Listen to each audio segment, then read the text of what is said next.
Hungarian Folk Tales. The Little Pig and the Wolves. Once upon a time, there was a little pig who lived in a little house in the middle of a vast forest. The little pig was cooking supper one day when a scruffy wolf knocked on his door.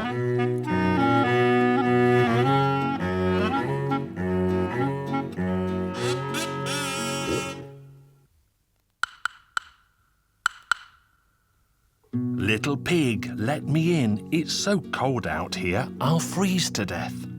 No, I won't let you in because you'll eat me up.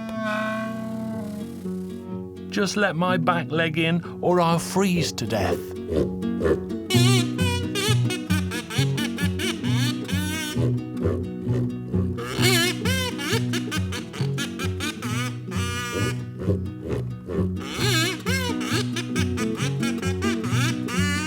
The little pig put a big pot of water to boil on the fire, and then he let the wolf's back leg into the house.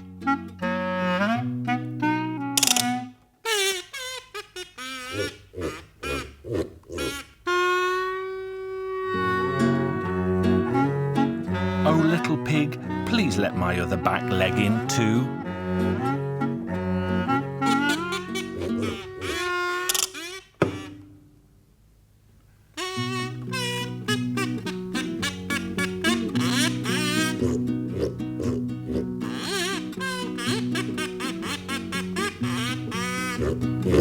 Little pig, please let my two front feet in now. The little pig let the wolf's two front feet in, but the scruffy wolf still wasn't happy. Little pig, please let all of me in, and I promise I won't hurt a hair on your head.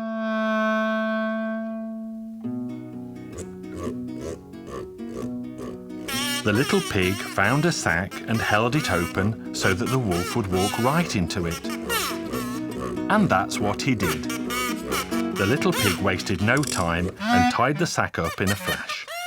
Then he took the pot off the fire and poured boiling water all over the wolf.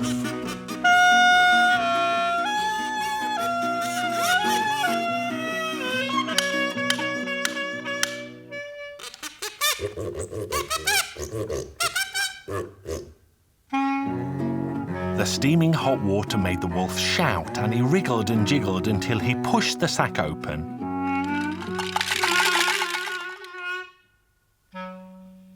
The bold, scolded wolf jumped out of the sack and saw the little pig sitting at the top of the tree.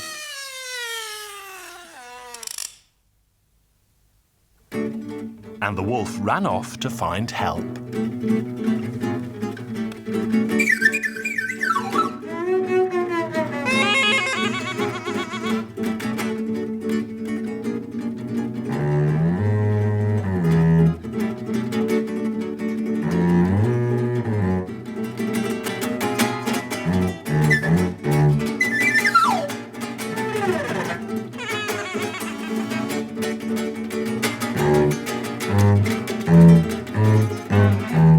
The bold, scolded wolf eventually returned with the other wolves.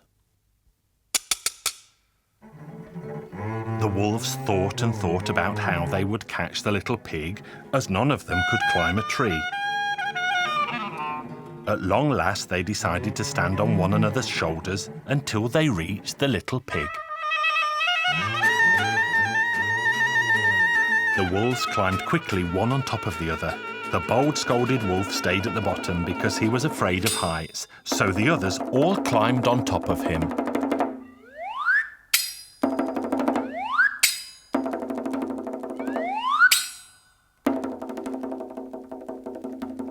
The Tower of Wolves reached up to the sky until they only needed one more wolf on the top.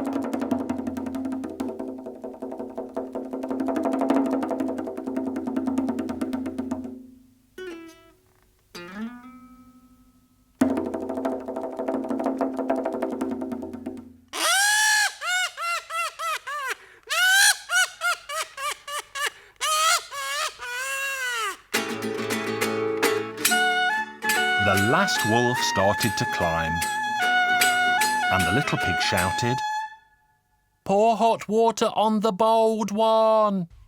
The bold, scolded wolf leapt out from the bottom of the pile and ran as fast as his legs could carry him. The wolves tumbled to the ground in a heap of furry bones.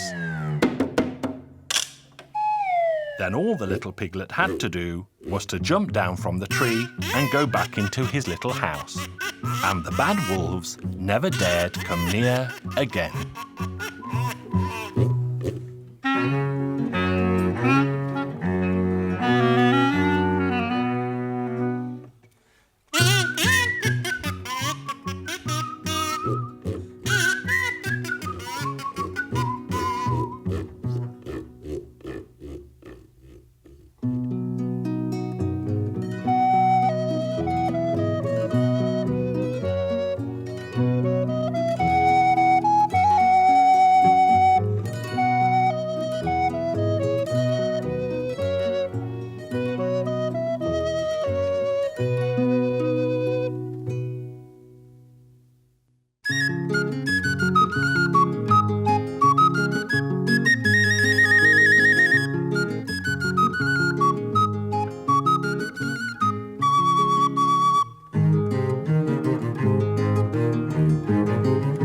Hungarian Folk Tales. Only donkeys don't eat the spoon.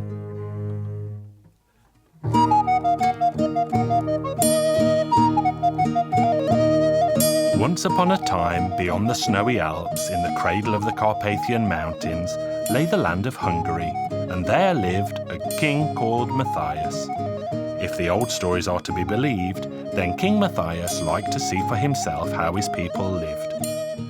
He dressed in the clothes of a simple beggar and wandered the land, where he spoke to his people as their equal. One day he found himself on a vast plain, where all he could see was the small house of a shepherd. So King Matthias approached the house and greeted the good shepherd. It was the middle of winter, so the shepherd invited the king into his home. The shepherd had no idea that this poor beggar was actually the king of the land. He gave him food for his journey, and the king carved his host's name on his stick before he returned to his royal palace. The shepherd had a trusty black sheepdog. The little dog was so skilled and loyal that it never left the shepherd's feet.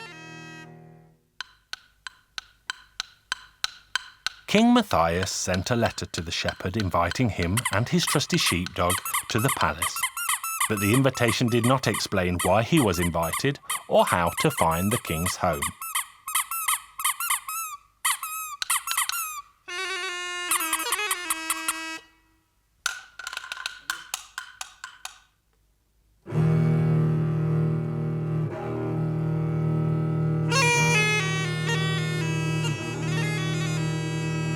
So the shepherd made himself look smart, took his crook in his hand, and set off for the king's royal palace, with his sheepdog by his side.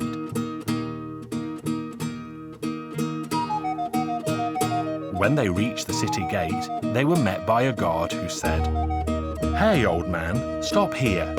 Where are you going?" "To His Majesty the King." "And with a dog?" "But of course," the shepherd replied. "Here you are. You can see the royal letter that invites us both." The guard read the letter from top to bottom. "Oh, old man, you are sure to be richly rewarded by the king. I shall let you pass if you promise to share the great reward with me." "Well, I don't mind. I promise you that half of the reward will be yours." Then the shepherd reached the castle gate. He tried to enter, but was again stopped by a guard. "Hey, old man, stop here. Where are you going?" "To His Majesty the King." "With a dog?" "Well, I have a letter. Here you are." You were right. You were both invited. But then the guard remembered that there was a banquet inside the palace. The king had called together all the important men in his kingdom. The king obviously wanted to reward the lowly shepherd in front of these rich men, but also planned to play a joke on the old man first. The second guard said, "Old man, you are going to get a great reward. I shall let you pass if you give me half of that reward." "All right, I will give you half of it. So he would give one half to this one, and he had promised to give the other half to the other one, so that would leave him with nothing, wouldn't it? The old shepherd walked into the palace. The king and his courtiers were already seated around the large table. The servants had set places for them all with a bowl, spoon, knife and a fork in front of everyone except the shepherd, who had been given no spoon. The soup was served and everyone helped himself. The first, of course, was His Majesty King Matthias, who raised his spoon and said, "Dear sirs, only donkeys don't eat soup." Everyone took his spoon. The shepherd tried to take his one too, but he had none. "Oh dear, I shall be the donkey now because I cannot eat my soup. I cannot eat soup with either a fork or a knife." But this was not the first time that a poor man had to eat soup without a spoon.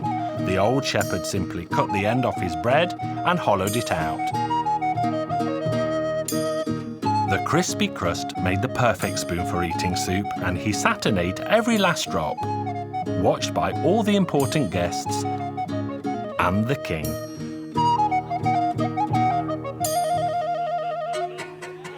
Your Majesty said that only donkeys don't eat soup. Well, let me add that only donkeys don't eat their spoon. And the old shepherd gobbled up his soup-soaked spoon in one.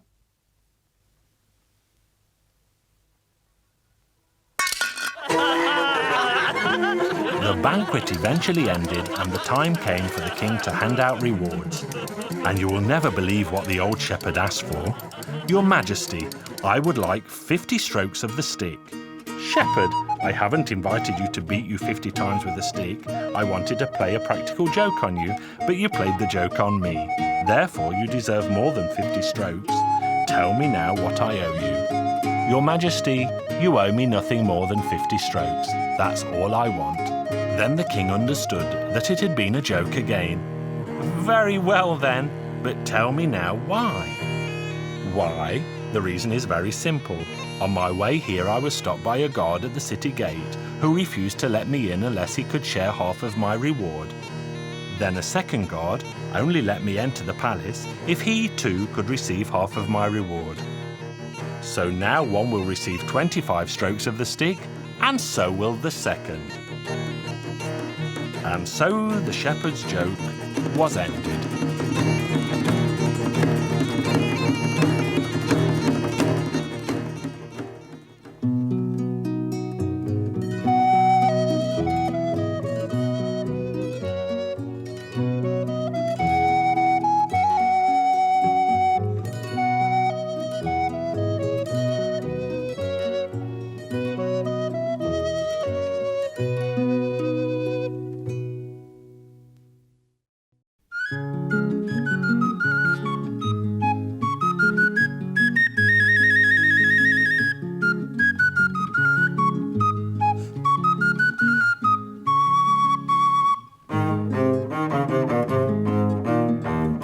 Hungarian Folk Tales.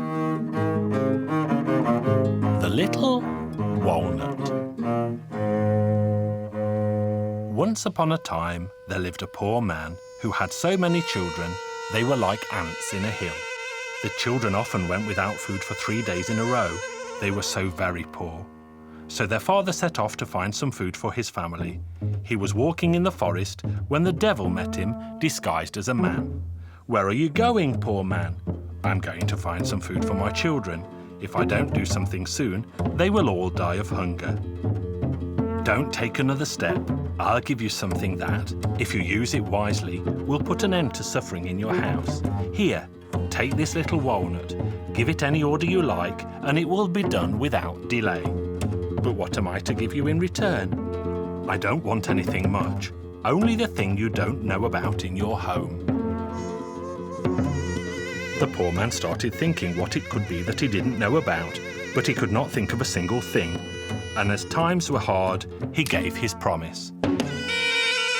The poor man arrived home with a little walnut, and his wife asked, "Have you brought food? We are all so very, very hungry." "Well, I didn't exactly bring food, but I did bring a peculiar nut. The man who gave it to me said that we can order it to do anything we desire, and it will be done." "Why did he give it to you?" "I'm sure he wanted something in return." All he said was that I am to give him what I don't know about in my home in return for the nut. Oh, you faithless fool, what have you done? You can see that I'm expecting a baby, and you didn't know about it, and now you have given it away. It's not my fault, wife, but what is done is done. The poor man gave an order to the walnut. Well, little nut, all of us need food, drink, and clothes. I order you to make them now. And everything the man asked for was provided, and they all sat down to eat finer food than they had ever tasted in their lives before. The poor man also wanted a larger home, and so he ordered the little walnut to build him a large brick farmhouse with green gardens, lush pastures, and fine farm animals. The poor man soon became a rich man, and his baby was born.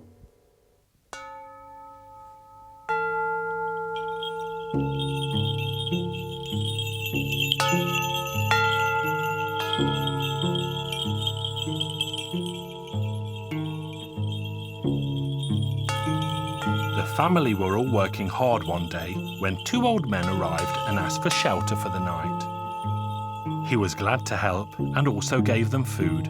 When they told him why they had come, "We know that the devil is about to come and take your youngest child. We came to help you save your innocent babe.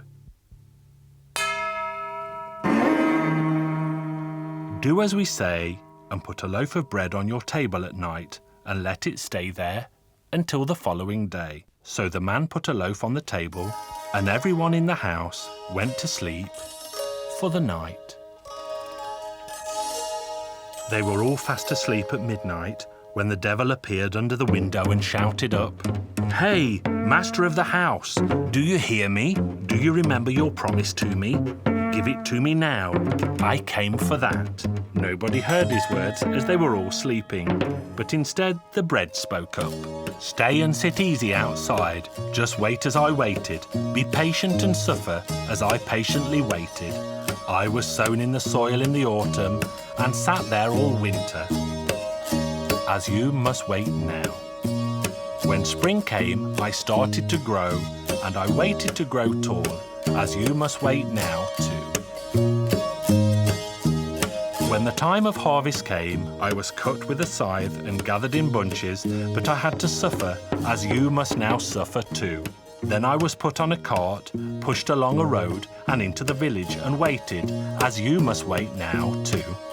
I was stamped on and painfully cracked. I had to suffer, as you must now suffer too. I was shoveled into a barn, where they beat me with sticks. They beat me hard, and I suffered, as you must suffer now too. Then I was put in a sack, taken to the mill, and poured between two heavy stones and ground to powder. I had to suffer, as you must suffer now too. I was taken home and put into a bowl with salt and water. Then they punched me with their fists, kneaded me and tortured me. Then, greatest of all pains in the world, they pushed me into a fiery oven. I had to suffer all of this, so you must suffer now too. They baked me and burned me before I was brought here, and cut me with a sharp metal knife. I had to be patient and suffer and wait. Now you must be patient and suffer and wait now too. The devil was sad to hear the sound of the cockerel heralding the dawn of the next day. He had no power over men in the bright light of morning, so he ran back to his distant home, and the farmer's family kept their youngest son. The farmer thanked the old men for saving his baby boy from the devil's grasp. And that poor farmer still lives a wealthy life, unless they have lost their little walnut.